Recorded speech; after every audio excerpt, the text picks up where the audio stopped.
Salt and Roses, next installment. I'm here with Neil Helmer, of course, and well, we're at a pretty unique site that not a lot of people know about. So what we're going to do is we're going to head up to University Avenue so that you can have a look at the building from the front. So as we walk, we'll talk about the space we're in and hopefully finish up there where you can have a look at the space. Where the heck are we, Neil? What's going on? Right now we're walking on one of the reclaimed rail beds that lies between Wellington and Cameron Avenue, just off of University. So right beside me, though, this little interesting structure is the old rail barns for the Sandwich, Windsor, and Amherstburg Railway. Huh. Now, what in the heck does that even mean? Well, like rail barns? What? What would you have? What would you store in here? What would have been in these buildings? Buses and streetcars. This is the site of Windsor's first electric streetcar. This site was built about 1891 for the Sandwich, Windsor, and Amherstburg Railway.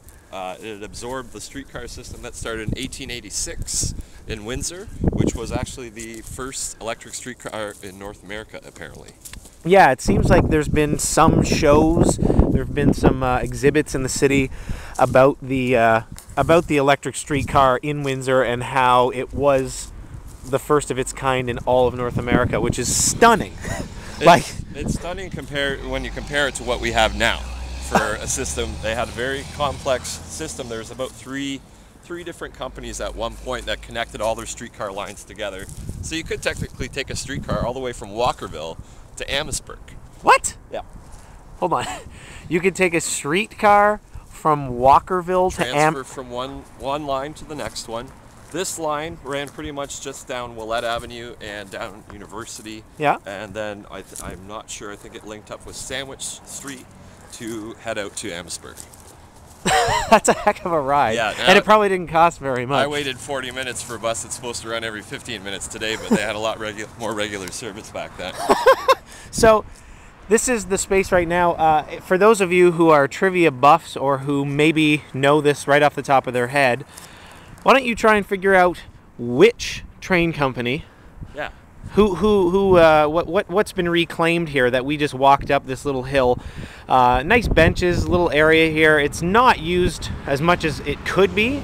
Like you and I were just sitting down there and we're listening to the birds chirping and it was wonderful down there. It's warmer really in nice. there. Yeah, it needs a little bit of maintenance work. It's a little rough around the edges, but it's nice to see that the city's making an attempt to reclaim and use this land. And it's next to a building that has tons of history for the city. I mean, rail barns. Like, I know people see this building and have no idea what the heck it is. Yeah, from the street, it doesn't look like much. And let's give you a quick peek now. Again, they call this the Gateway Public Park, that area down there where you can sit and listen to the birds chirping. But this is what it looks like from the front.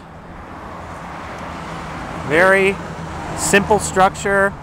And again, I think it's a lot more interesting to look at from the side because it's much larger than you'd think it would be. It's mammoth. What'd you say? It's mammoth. Yeah, it's a gigantic space because, well, it held buses and streetcars. Yep. And again, this is located between Wellington. That is Wellington Avenue there. Yep. And over there is Cameron.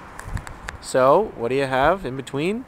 This really cool space. Is there anything else you'd like to tell people about this? No, but I'd love to hear it if somebody can tell us which railway originally used this stretch of land that's running through the park now. That'd be kind of interesting to find out. So just leave the comment underneath this post if you know that, and hopefully in the future, what we are hoping to do, let me put these on because it's bright, I think what we're hoping to do is get an audience with Bernie Droulard, who has made this kind of his mission. We're going to contact him, maybe see some artifacts, maybe see some maps about the original electric streetcars. And if you have anything you want to share with us, or any artifacts or any little bits, you can just contact us, leave us an email, leave us a message at the bottom of this post. Sounds good. Thanks, Neil. I'm shocked at what you know about this city, man.